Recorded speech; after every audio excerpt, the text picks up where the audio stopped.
Oh, say, can you see by the dawn's early light what so proudly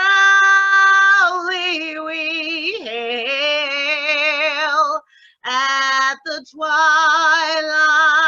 last gleaming, whose broad stripes and bright stars through the perilous fight o'er the ramparts we watch were so gallantly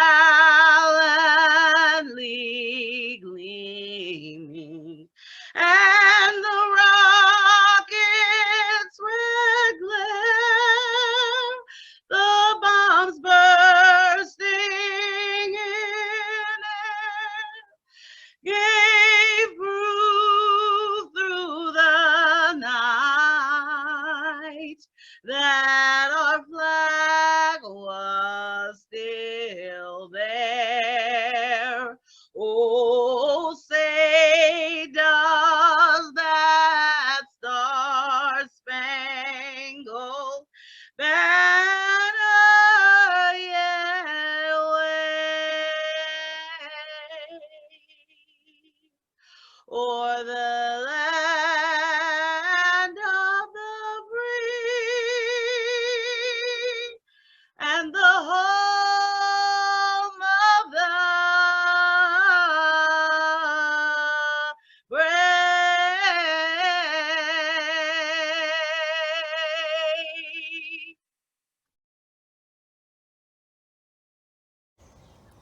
Dear God, ever since the very beginning, you have lived and breathed with us.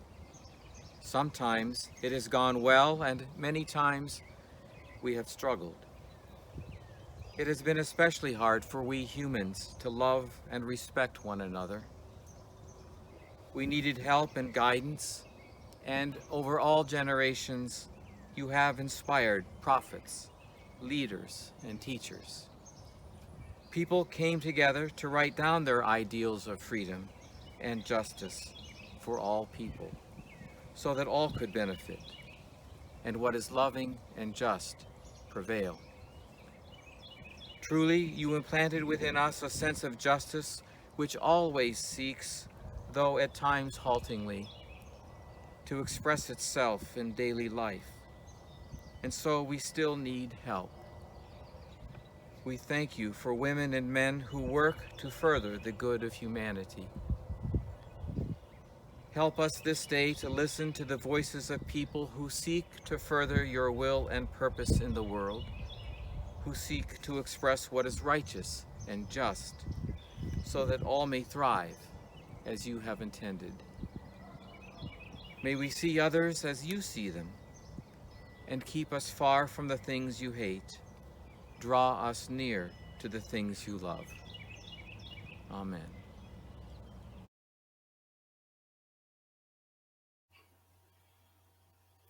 Welcome to the special webinar event, Our Constitution as it Lives and Breathes.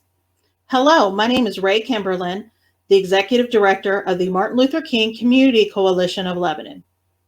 The mission of MLK Lebanon is to honor Dr. King's vision of justice by building an inclusive network of individuals and organizations that work toward empowerment for all people.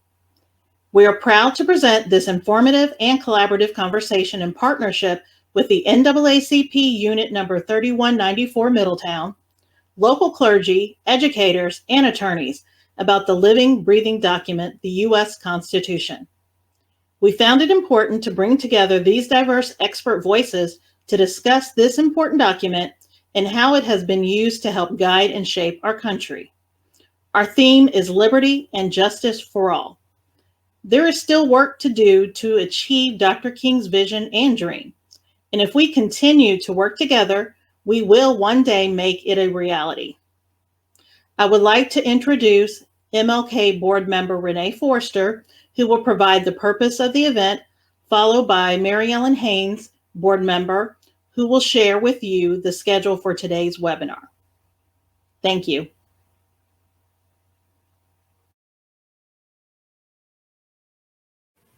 The purpose of this workshop is to enlighten and inform you about the U.S. Constitution, amendments, and laws currently being introduced. Maybe even spark yearning to learn more about our Constitution, government, and laws, and what you can do as a citizen to bring positive change for all people. We are hopeful this presentation will offer a perspective that allows for critical thinking and understanding. Our Constitution was drafted to be a guiding document to help mold our country over the time, through the years, decades, and centuries. This living, breathing instrument will always be a blueprint to lead us into the future, while allowing us the opportunity to make adjustments and revisions through amendments to fit our current situations and to resolve societal issues to help transform our country into one nation under God, indivisible, with liberty and justice for all. Our Constitution as it lives and breathes webinar will cover constitutional topics including the preamble, amendments, and laws of today. We will have 3 power thoughts delivered by 3 dynamic keynote speakers.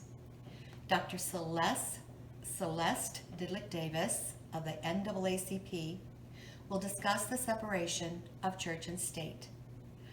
Dr. Vanya Lewis-Thornton, history professor from Sinclair Community College, will share a presentation on voting rights.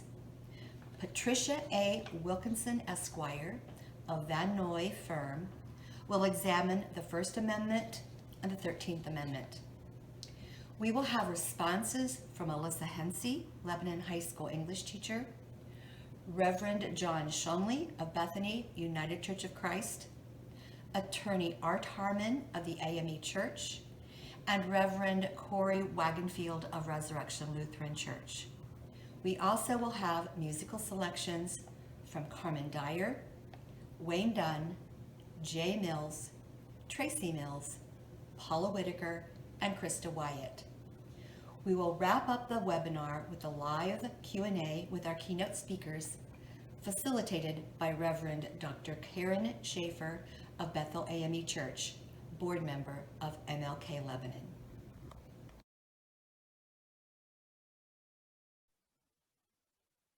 The right to vote. Fundamental to our representative democracy is the right to vote. Every right that we have is protected by, modified when necessary, through this foundational principle that we, the people, have, this right that we have in our quest to make this a more perfect union. Our founders understood that movement towards improving the nation would be ongoing, and it's not ever been intended to be static, as some would espouse. They understood that our Constitution was flawed and that it was imperfect. They acknowledged the process. Now, it's admirable for some to ponder over what the founding fathers' intent was, but it's naive to think that they weren't astute enough to imagine a changing world, with changing values, changing social norms, and changing methodologies. Few of our founders envisioned a nation where Blacks were free, where women were thinking, contributing, full members of society, where access to the world was a keystroke away, or where members of the LGBTQ community were free to be authentic. Yet they did understand that changes were inevitable and that we, the people, must be given a means to initiate those changes when collectively we saw the need to. And it's that process of change that I want to take a few minutes to highlight today. The Declaration of Independence proclaims that governments are instituted among men, deriving their just power from the consent of the governed. But who are those who are authorized to grant that consent? That is a question that our founders quandared over.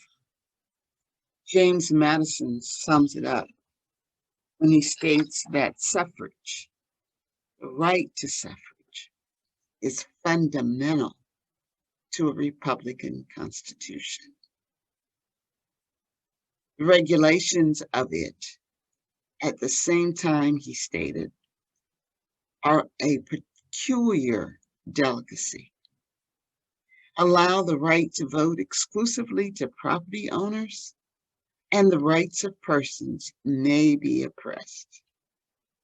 If you extend it equally to all, then the rights of the property owners may be overruled by the majority without property.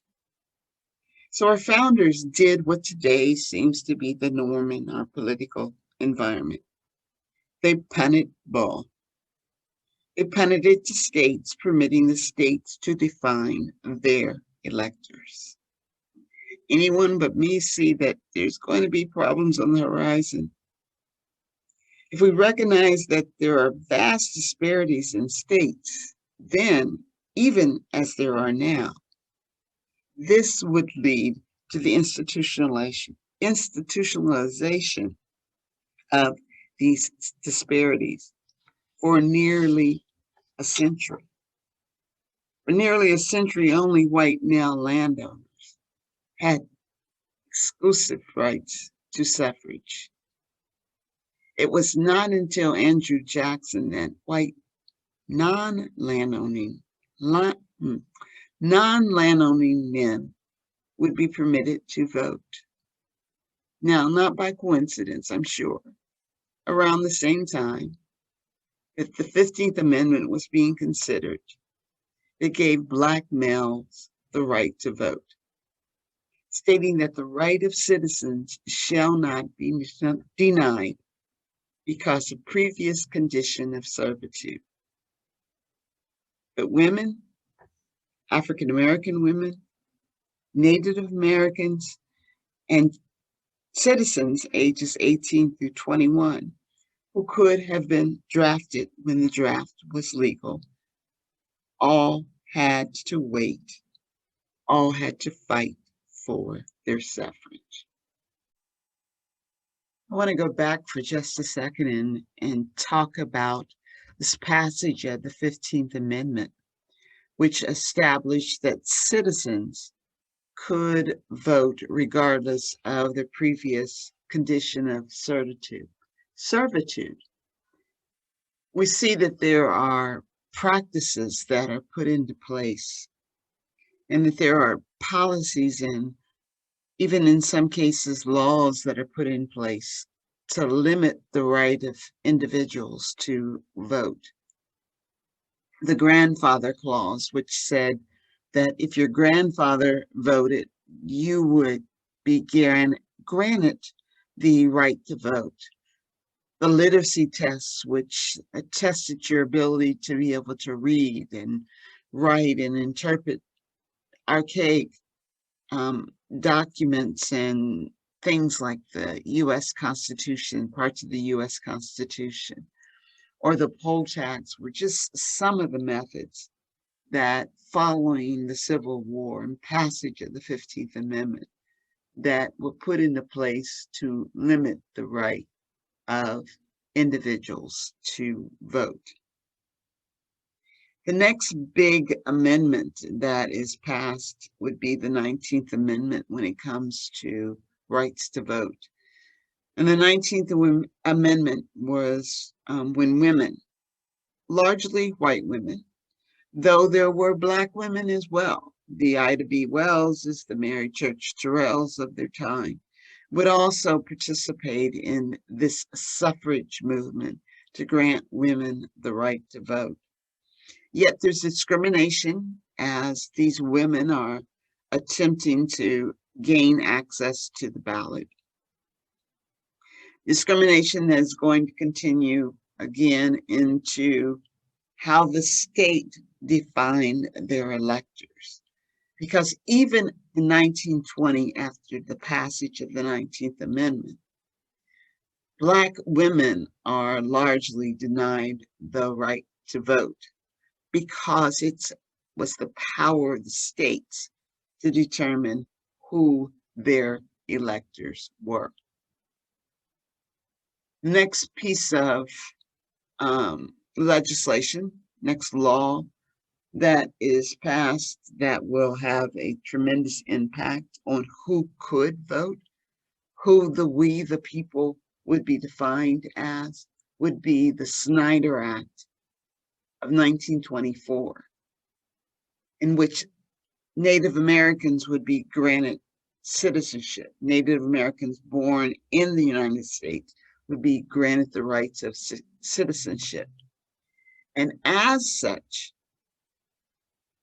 15th Amendment would apply to those individuals because the 15th Amendment, again, gave to citizens, regardless of their previous condition of servitude, the right to vote. So the Snyder Act is going to give Native Americans the right. But again, states are the ones who decided who their electors were. So the state determined who had the right to vote within their states. It's 40 years later before all states would permit Native Americans the right to vote. Then in 1965, the passage of the Voting Rights Act by Lyndon Baines Johnson. Johnson comes to power and comes to the presidency after the assassination of John F. Kennedy. He comes to power in a time the nation is in turmoil, particularly by those who were demanding the right to vote. And so the Voting Rights Act is signed into power, into law, and made legal, made the standard for about 25 years untouched. The voting rights law would limit or would outlaw, in more cases than not, the type of testing that particularly southern states had imposed upon its elector to determine whether or not they had the right to vote. The Voting Rights Act gives to the federal government many of the regulations, I should say, that would surround voting. It prohibited states that had a tradition of discrimination, a tradition of denying equal access to the ballot of people.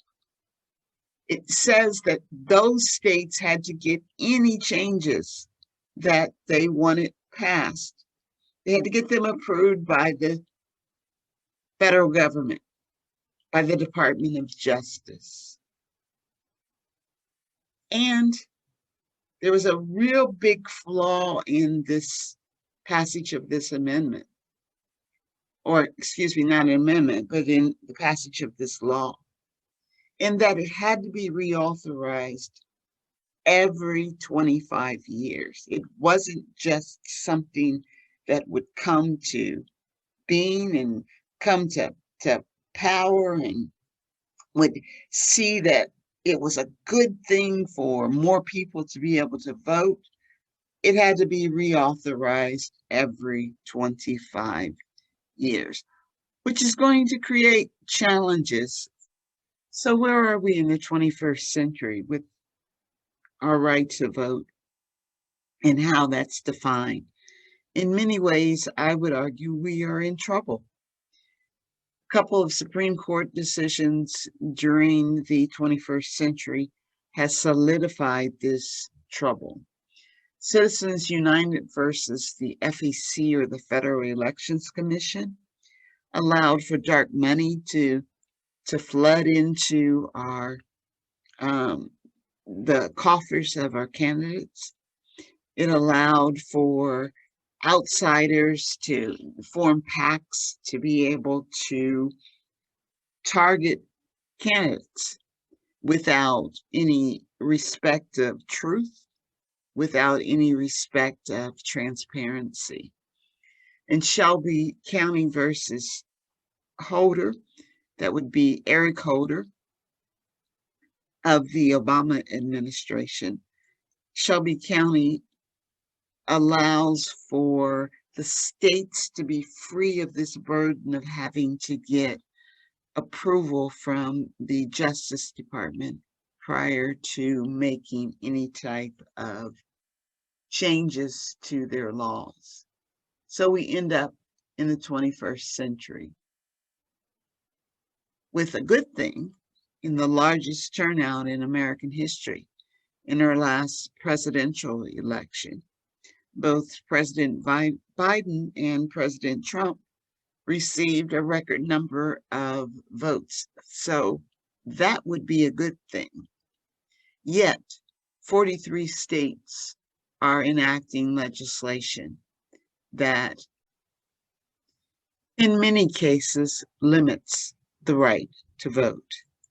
So from my perspective, voting has gone a long way, or come a long ways.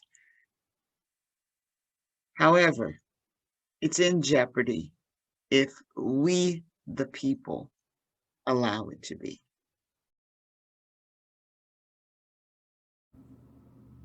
Hello, my name is Pastor Corey Wagenfield, and I serve at Resurrection Lutheran Church here in Lebanon, Ohio. I'd like to thank the MLK Community Coalition of Lebanon for allowing me the opportunity to speak to you for just a couple of moments about the 14th Amendment of the U.S. Constitution and how it cries out to us now to be redeemed and reimagined. See, the first section of the 14th Amendment, it is sometimes referred to as the Citizenship Clause. It says this: all persons born or naturalized in the United States are subject to the jurisdiction thereof, are citizens of the United States in the state wherein they reside. So, what led to this passage of this amendment in 1868? Racism. Pure and simple racism.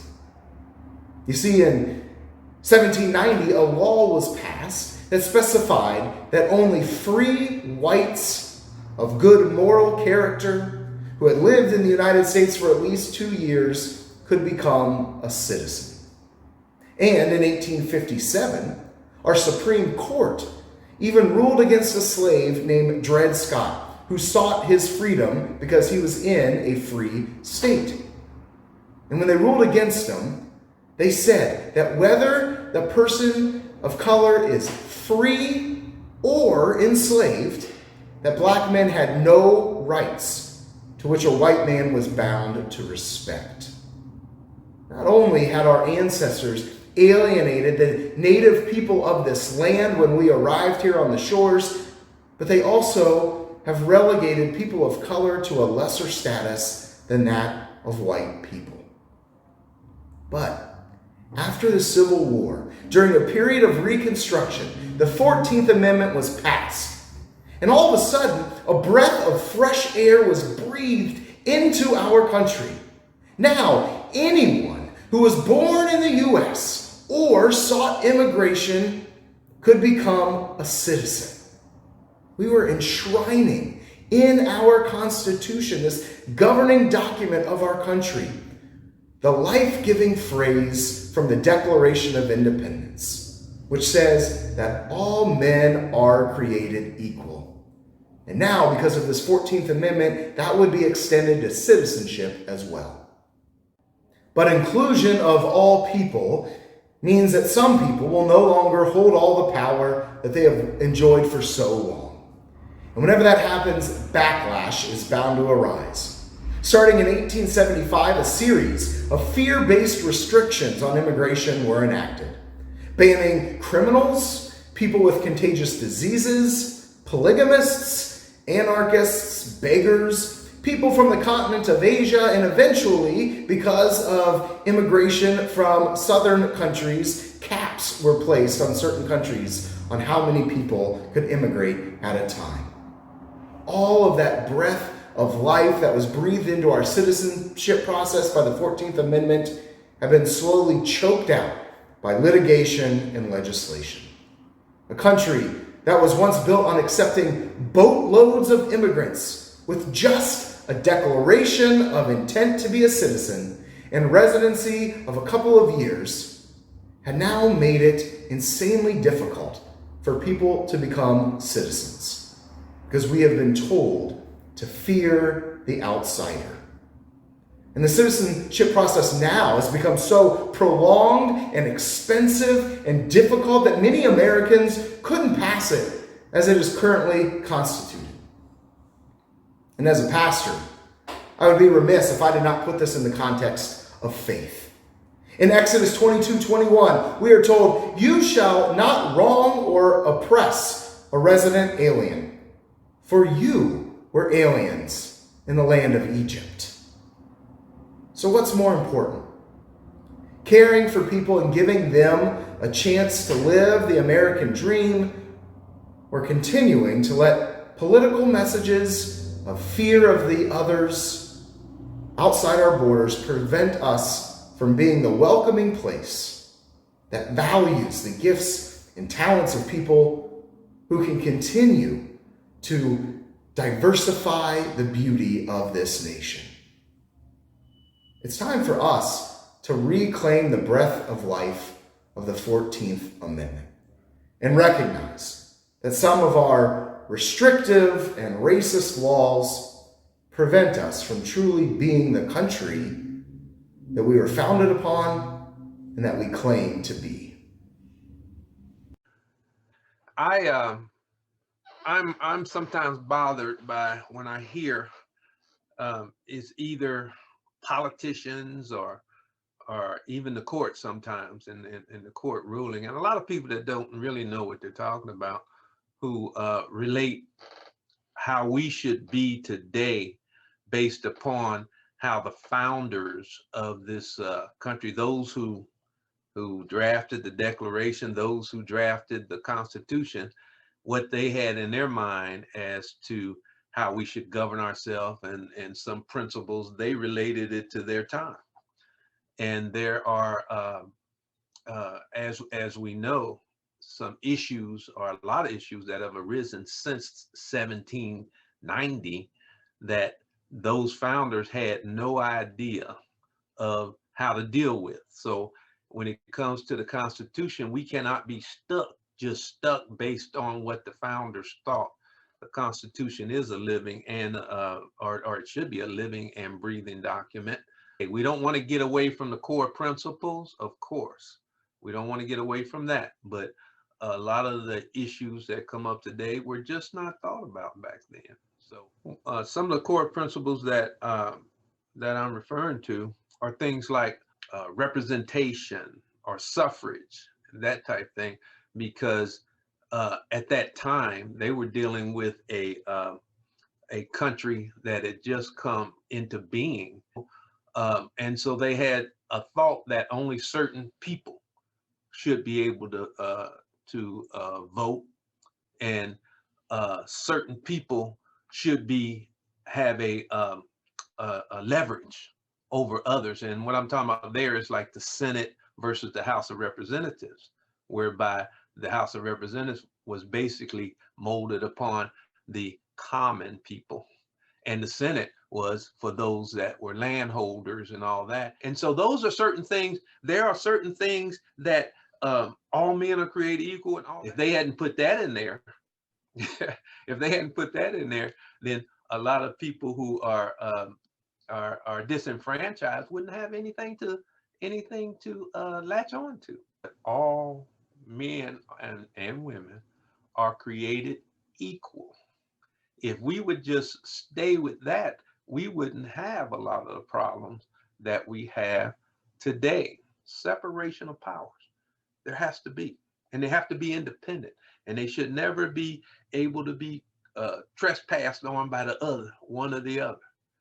And those, if we keep those in mind, I think we would be in much better shape than we are now.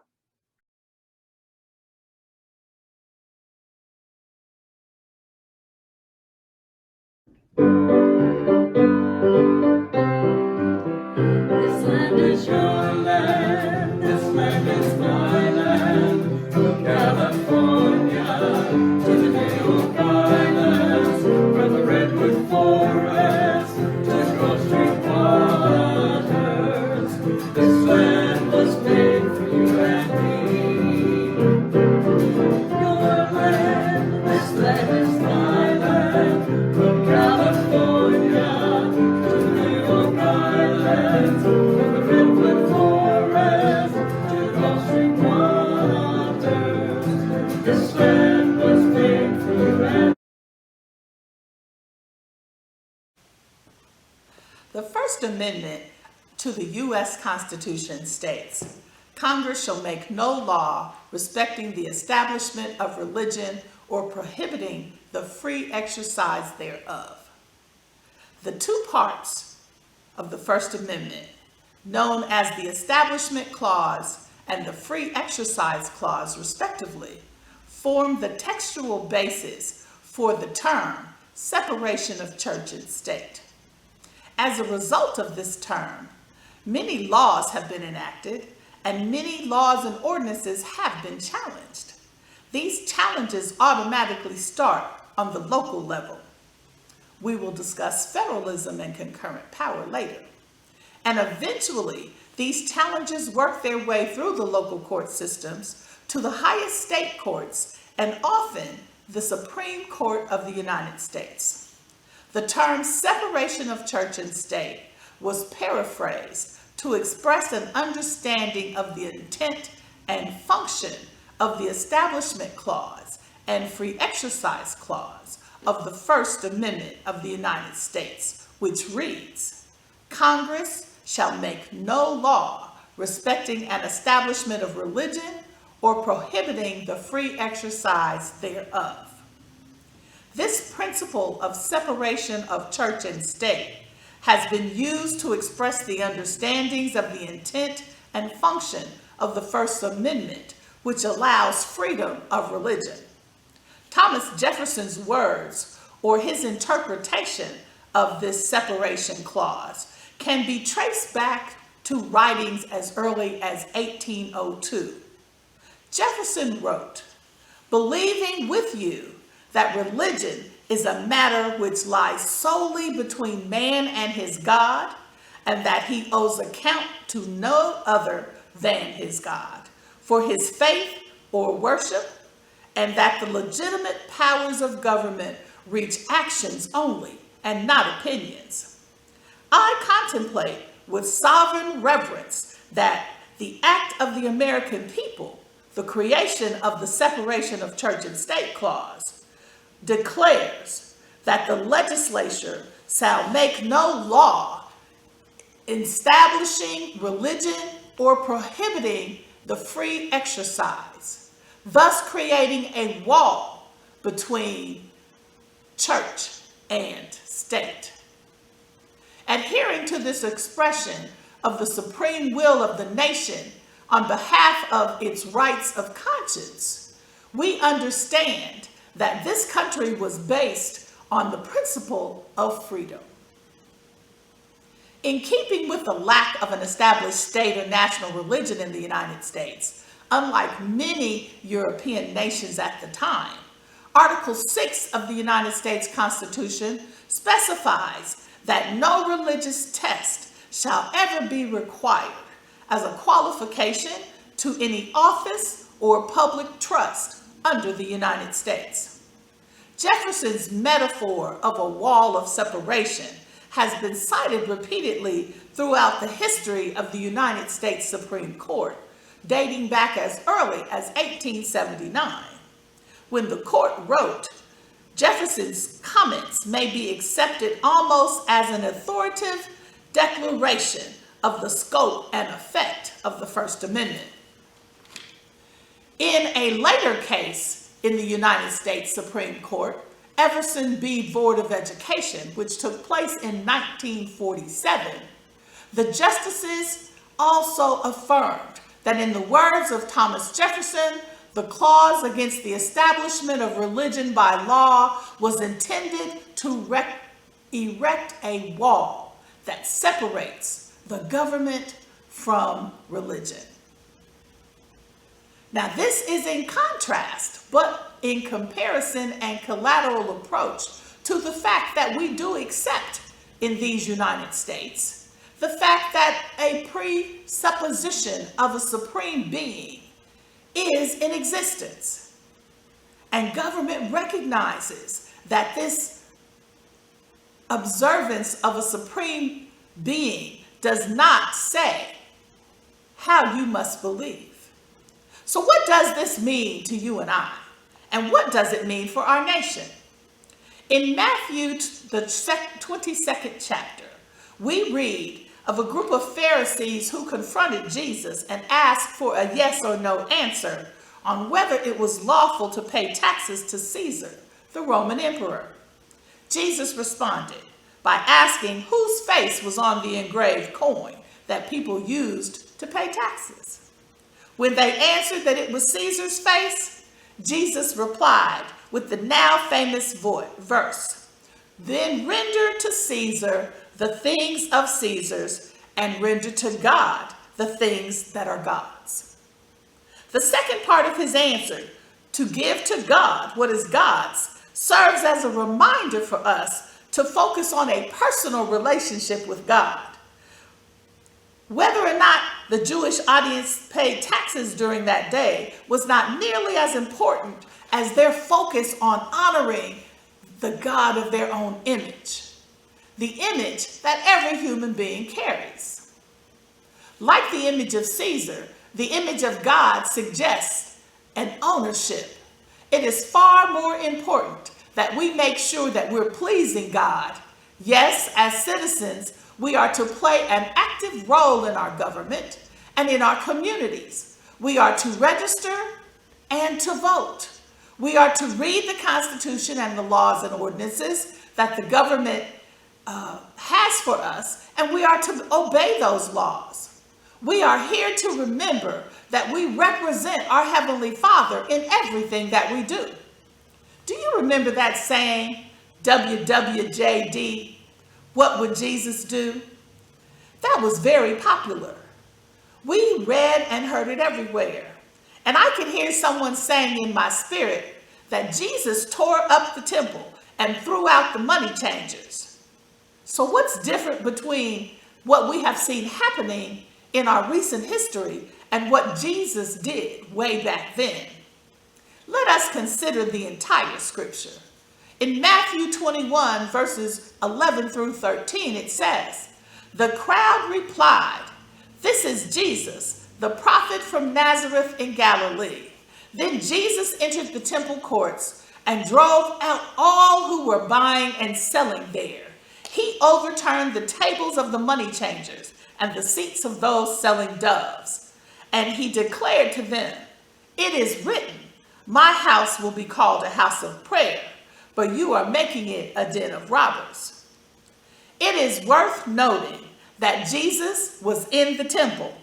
He was not in Caesar's castle or anywhere else that would be considered a seat of civil government.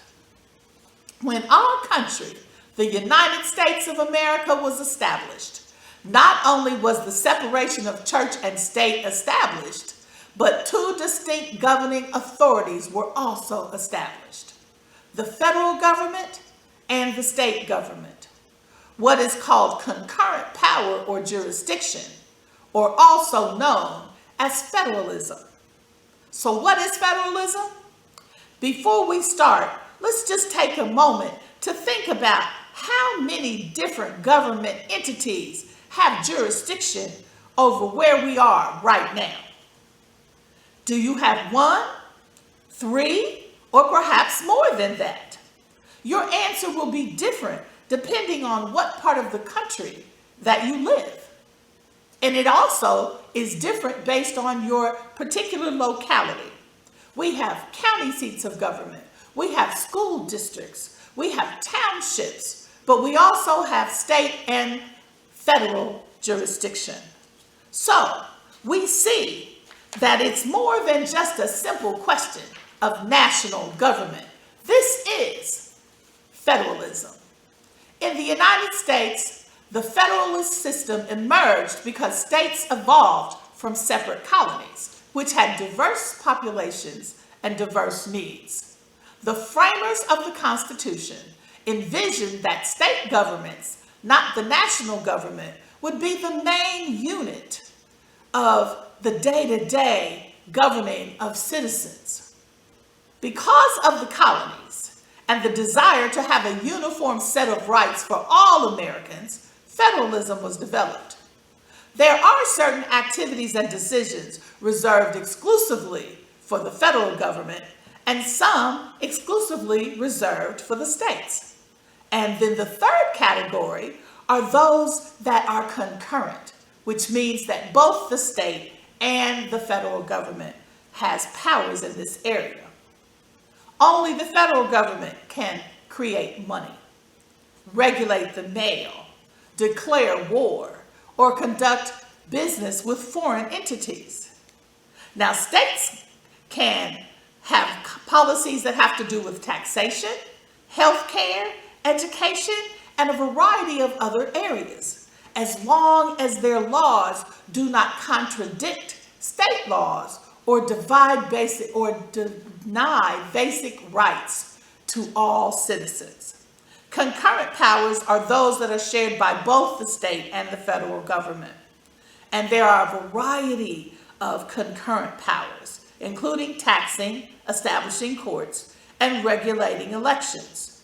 Both state and national governments can also regulate commercial activities.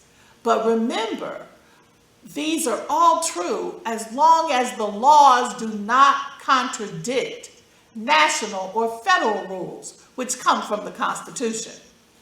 And remember that the 14th Amendment was enacted because there were times when state governments were not treating all of its citizens fairly, and there are certain rights bestowed upon each citizen that must be enforced. They relate to life, liberty, and the pursuit of happiness. And we know that our Constitution intentionally is a living, breathing document that is not based solely on the whimsome opinions of man. There are 7 federally protected classes: race, age, color, religion and faith, sex, national origin or ancestry, disability, and genetic information. So remember, part of our controversy and confusion today has to do with separation of church and state, and whose role is it, the federal government or the state's government?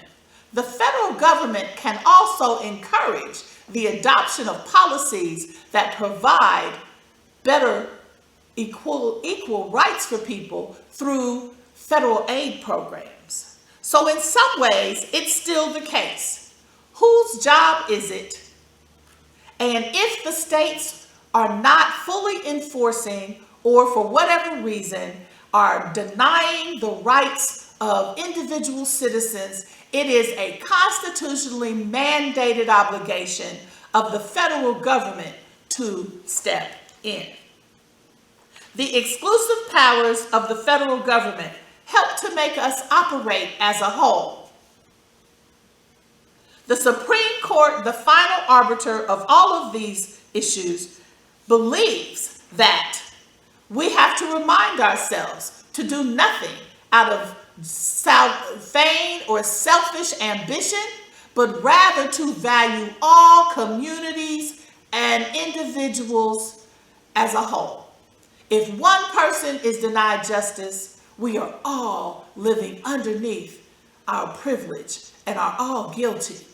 According to Philippians 2, 3, and 4, do nothing out of selfish ambition or vain conceit. Rather, in humility, value others above yourselves, not looking to your own interests, but each of you to the interests of others. Isaiah 1 and 17 says, defend the oppressed, take up the cause of the fatherless, plead the case of the widow. Proverbs 31, 8 and 9 says, speak up for those who cannot speak for themselves, for the rights of all are important. And finally, the Lord says, vengeance is mine, so do not repay evil with evil, but carefully consider what is your part.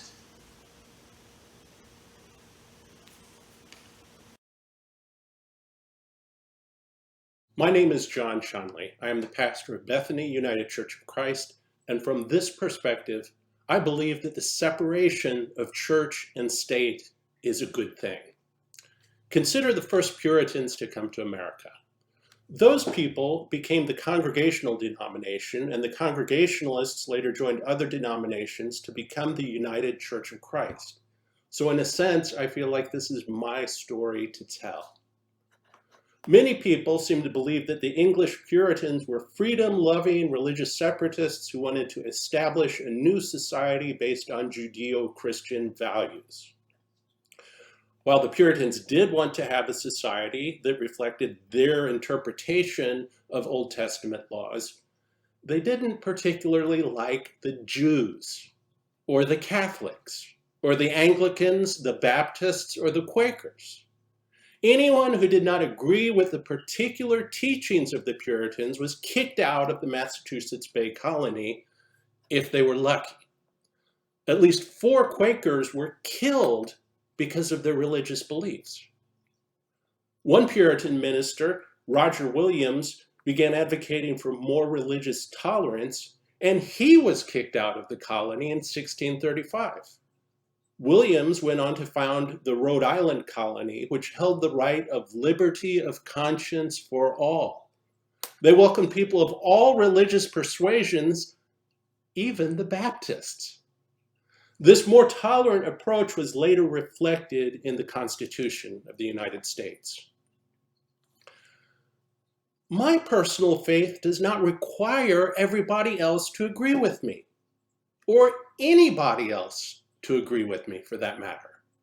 It would be a pretty weak faith if it did. I do not want the state to teach my children how to pray or to decide who can be my neighbor.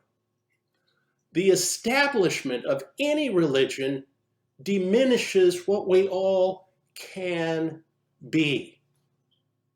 It says in Philippians chapter 2, beginning with verse 12, therefore, my dear friends, as you have always obeyed, not only in my presence, but now much more in my absence, continue to work out your salvation with fear and trembling.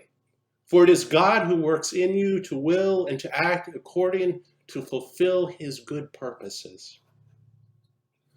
I want the freedom to work out my salvation. And I want the same freedom for my neighbors. My faith is strong enough for this, and I'm not afraid of God's grace. As it says in Psalm 100, make a joyful noise to the Lord, all the earth. Worship the Lord with gladness. Come into his presence with singing. Know that the Lord is God. It is he that made us, and we are his. We are his people and the sheep of his pasture. Enter his gates with thanksgiving and his courts with praise. Give thanks to him. Bless his name. For the Lord is good.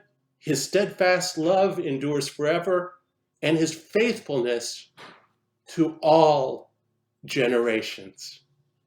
Grace and peace to you and to all.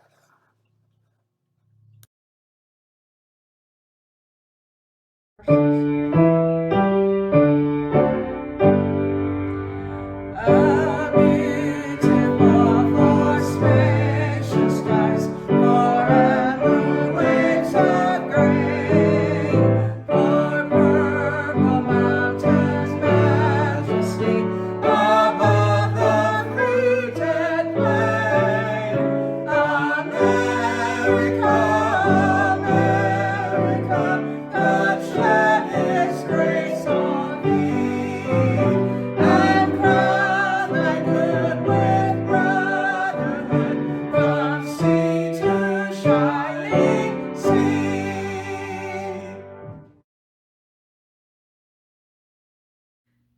I'm Patricia Wilkinson, and I am an associate attorney at the Van Noy firm here in Dayton, Ohio.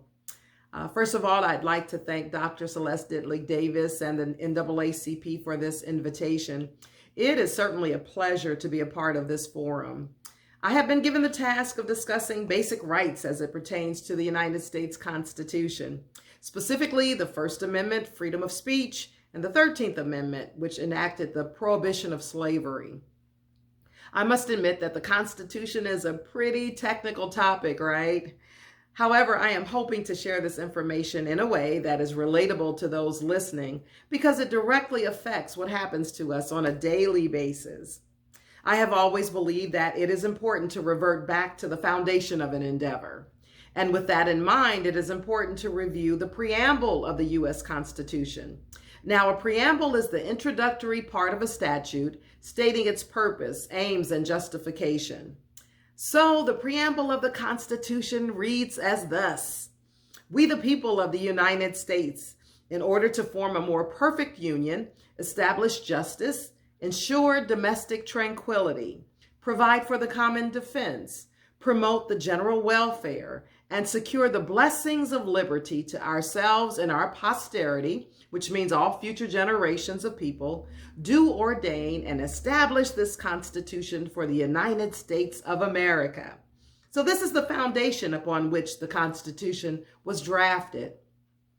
And under the Constitution is the First Amendment, which prevents the government from making laws which regulate an establishment of religion, or that would prohibit the free exercise of religion, or lessens the freedom of speech, the freedom of the press, the freedom of assembly, or the right to petition the government to rectify our grievances. Initially, the First Amendment applied only to laws enacted by the Congress, the House of Representatives, and the Senate, but that left the states without any governance or oversight, and the states began to discriminate against certain people. So through the Bill of Rights, the Supreme Court applied the First Amendment to states, a process known as incorporation. No constitutional right is absolute. Thus, a person's freedom of speech must be subject to competing interests that are more compelling.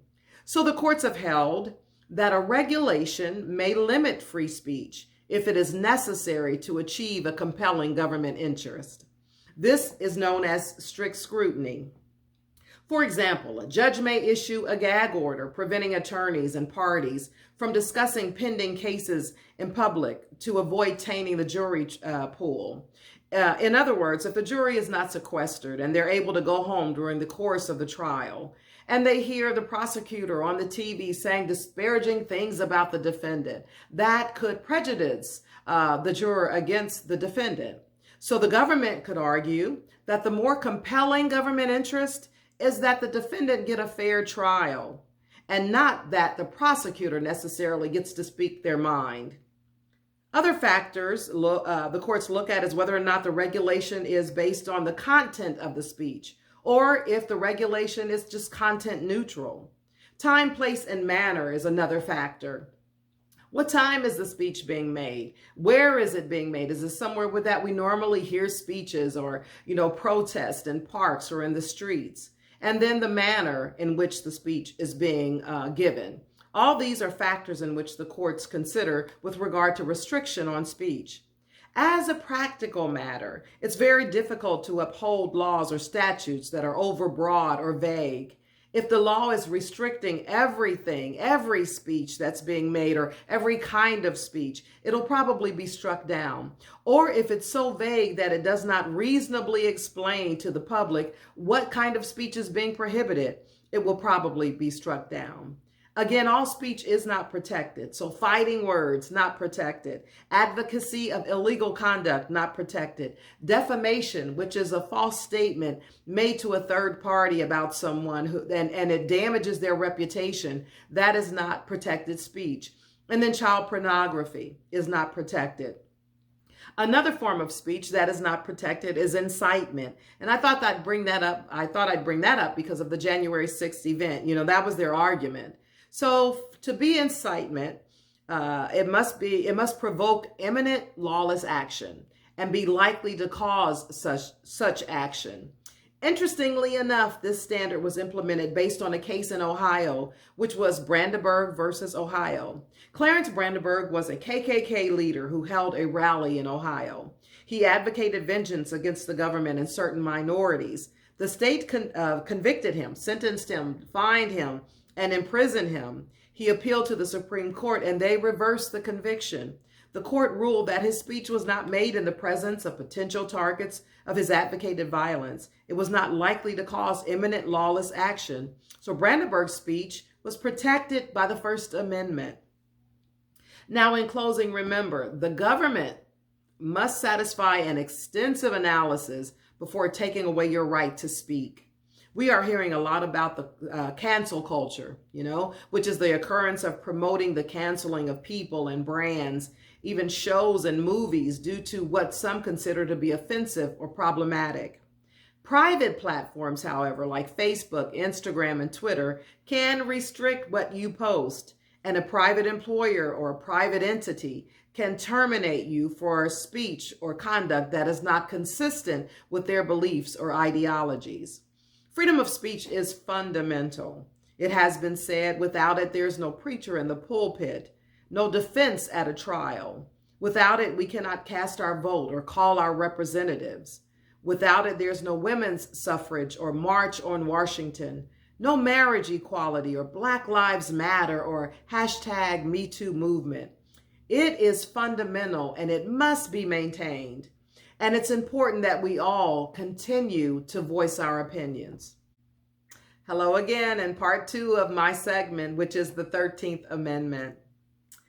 Now, when the subject of systemic racism is brought to bear, I believe that society must analyze that concept through the lens of history, because history illustrates the constant intentional system put in place that afforded Blacks the disadvantage of equality.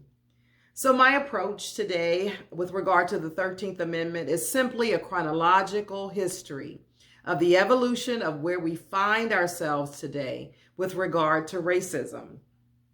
The 13th Amendment to the United States Constitution provides that neither slavery nor involuntary servitude, except as a punishment for crime whereof the party shall have been duly convicted, shall exist within the United States or any place subject to their jurisdiction.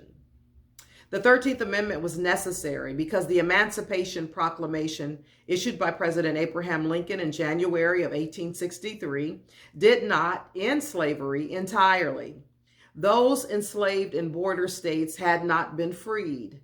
While America's founding fathers expressed the importance of liberty and equality in the nation's founding documents, including the Declaration of Independence and the Constitution, they conspicuously failed to mention slavery, which was legal in all 13 colonies in 1776.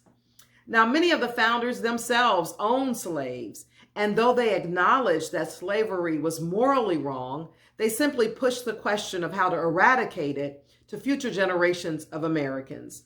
By 1861, when the Civil War broke out, more than 4 million people, nearly all of them of African descent, were enslaved in 15 southern and border states. As a result of the ratification of the 13th Amendment, southern states passed what was known as the Black Codes to criminalize activities that would make it easy to imprison African Americans and effectively force them into servitude once more. Black codes were restrictive laws designed to limit the freedom of African Americans and ensure their availability as cheap labor after slavery was abolished during the Civil War.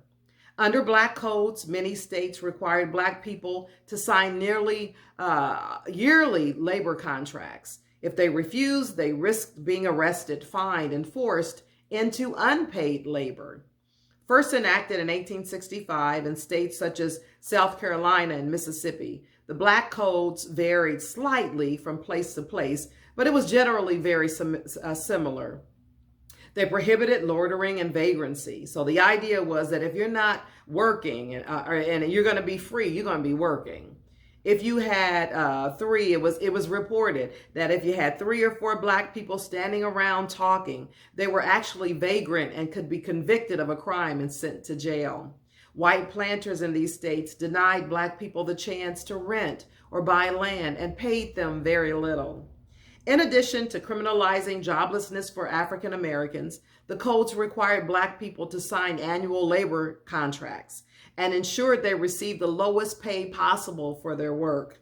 The codes contain anti-enticement measures to prevent prospective employers from paying black workers higher wages than their current employers paid them. Failing to sign a labor contract could result in the offender being arrested. With the passage of the 14th and 15th Amendments, which allowed blacks to vote, there was a shift over to Jim Crow laws, which were kind of a perpetuation of black codes. Structural discrimination and hatred doesn't just automatically stop simply because a law has been passed. And black Americans weren't separate but equal, as the states enforcing Jim Crow laws claimed. Instead, their communities had fewer resources than white communities, and the white supremacist groups like the Ku Klux Klan terrorized them.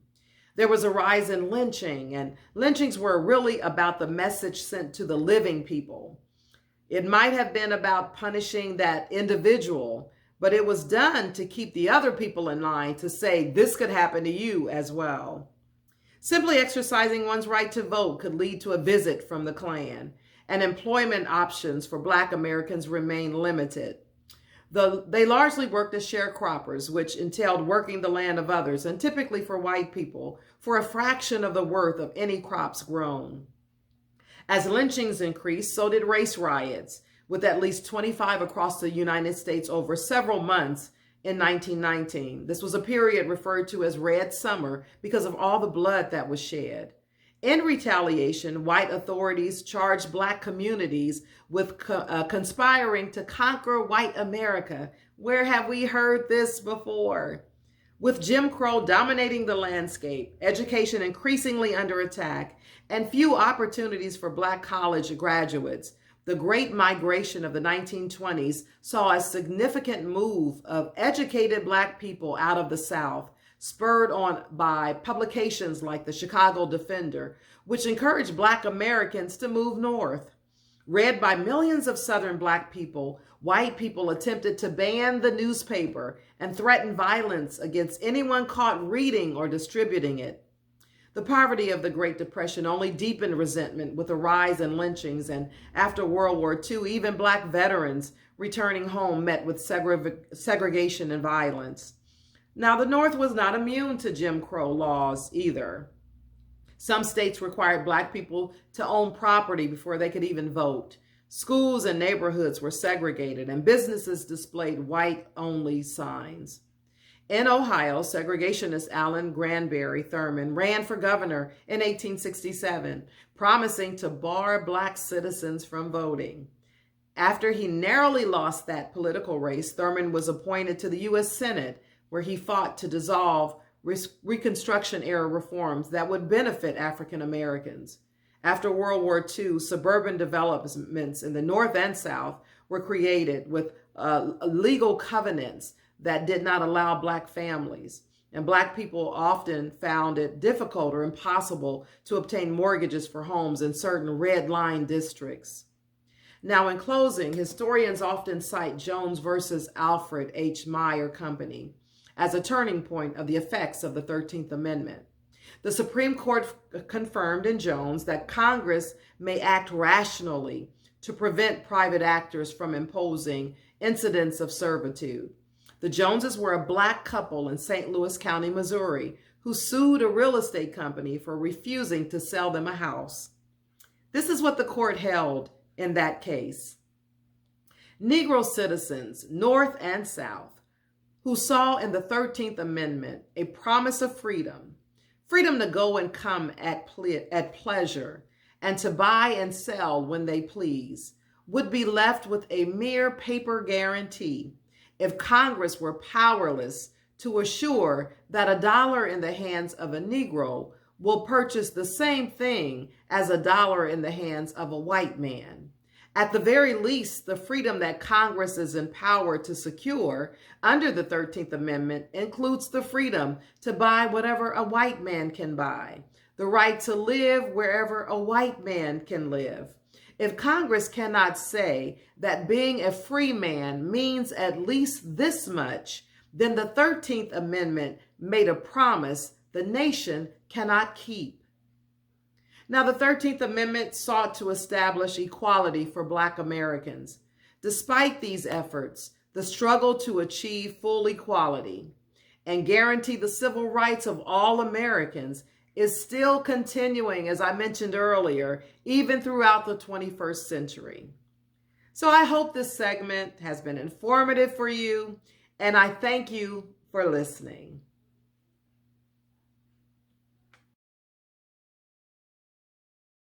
I'm really excited about this book that my seniors and I have been really digging into, and it is a small nonfiction text written by historian Dr. Timothy Snyder, who is a history professor at Yale University, and it's about ensuring that our countries spread and grow democracy and avoid tyrannical dictatorships, because that is an ever-growing possibility in the 21st century. And so we read 1984 and paired this book with it, and the seniors and I really kind of looked at and studied what's going on in the world today and what's going on in our own country and how we can be the best patriots we can be. And so we look at the definition that Dr. Snyder gives of patriotism in the book, and it talks about how being a patriot means really envisioning what a democracy should look like and what it means for the citizens of your given country,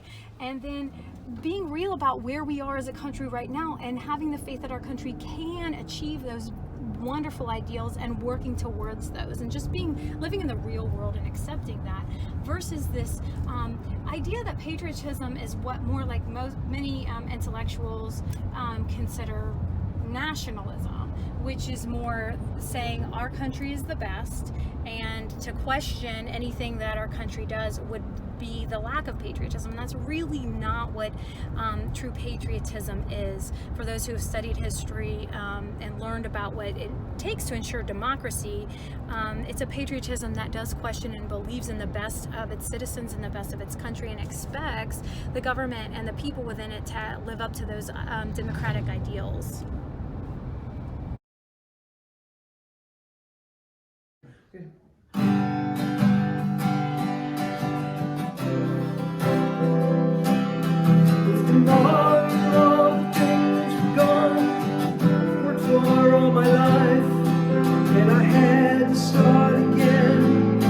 Just my family by my side. I thank my lucky stars to be living here today, because the flag still stands for freedom, and they can't take that away. I'm proud to be an American, or at least I know I'm free, and I won't forget the men who died, gave that right to me, and I gladly stand up next to you, pretenders still today, 'cause there ain't no doubt I love this land. God bless the USA. From the lakes of Minnesota to the hills of Tennessee, across the plains of Texas, sea to shining sea, Detroit down to Houston, New York to LA, pride in every American heart, I can't take that away.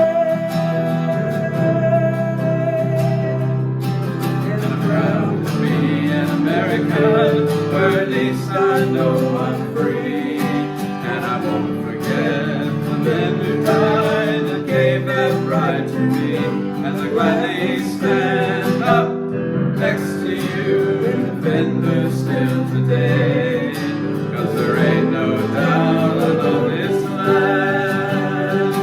God bless the day. It's America. this land. God bless the USA.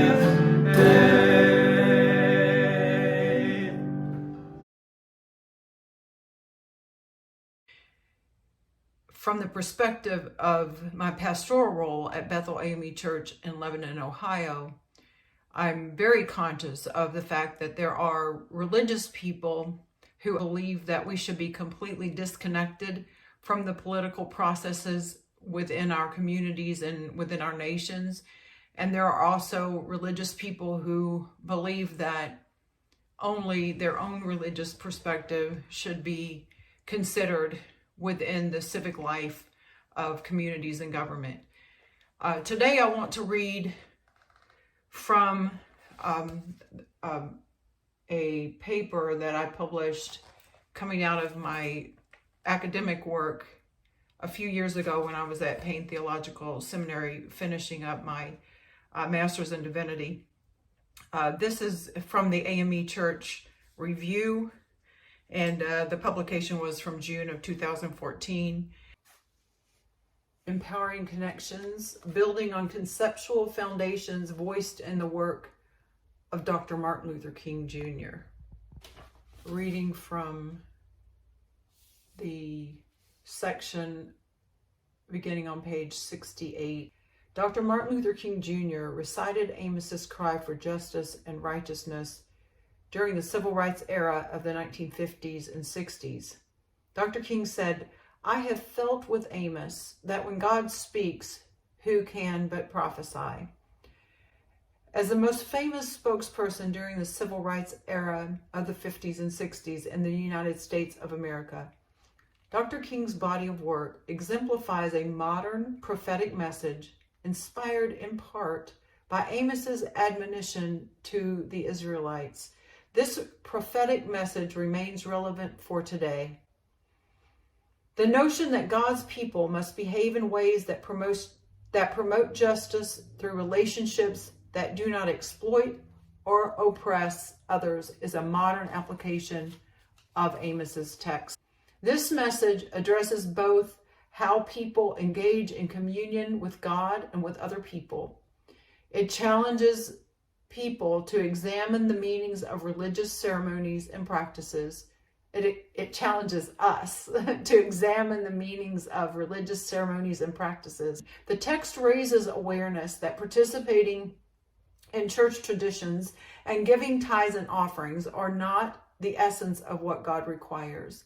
People of faith are challenged by this text to pay attention to injustices and violation of other people's rights and to actively address such exploitation within the context of their own location and their own relationships. The call for active justice challenges individuals and congregations to examine the impact of behavioral choices and systemic practices on others.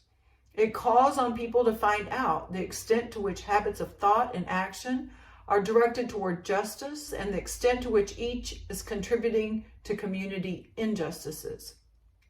In pragmatic terms, the message of justice in the text requires that individuals and organized groups, including church congregations, take responsibility for the consequences of each action and inaction. It calls on people to engage in practices that contribute to the well-being of all peoples, rather than cooperating with practices that create luxury and power for some while marginalizing and dispossessing others. The message of the text in modern application can be a reminder that rituals of worship can only be sincere when they are offered in a context of individual and communal life lived in consistency with the law of justice.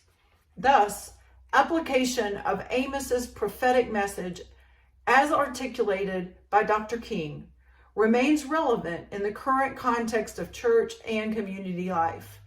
Each one is called to resist evil and to engage in well-informed action to transform systems of oppression through collective, faithful service to God. Such action, contextualized in the multicultural global context of the 21st century suggests the need for effective grassroots organizations designed to change economic, political, legal, and social systems that are structured in ways that advantage some groups over others, just as resisting systems of injustice and taking moral responsibility were the subject of Amos's and Dr. King's prophetic voices. The same resounding message and action for justice must continue today.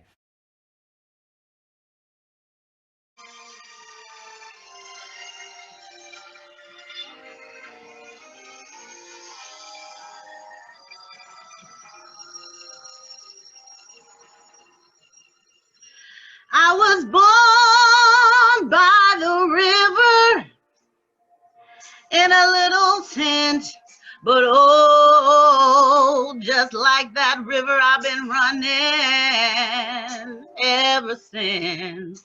It's been a long,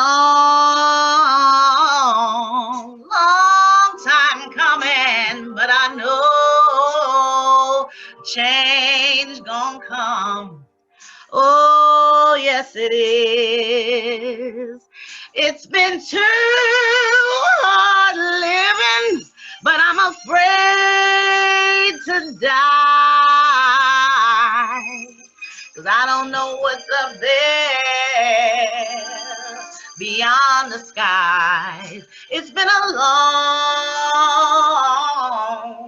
long time coming, but I know change gonna come.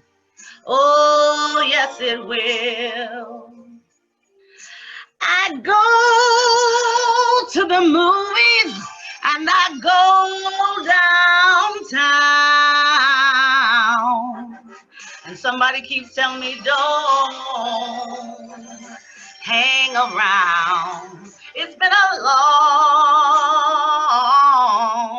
long time coming, and I know change gonna come. Oh, yes, it will. Then I go to my brother and I say, brother, help me please.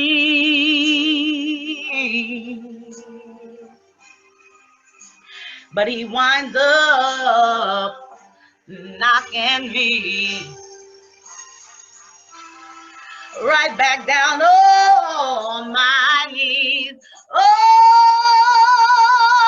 there's been times that I thought I couldn't last for long, but now I think I'm able to carry on. It's been a long,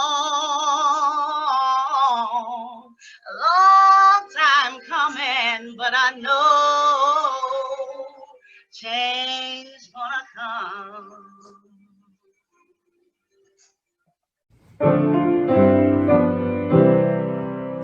My country, 'tis a peaceful land of liberty, of thee I sing. And where my fathers died, and of the pilgrims flight, from every mountainside, let freedom ring.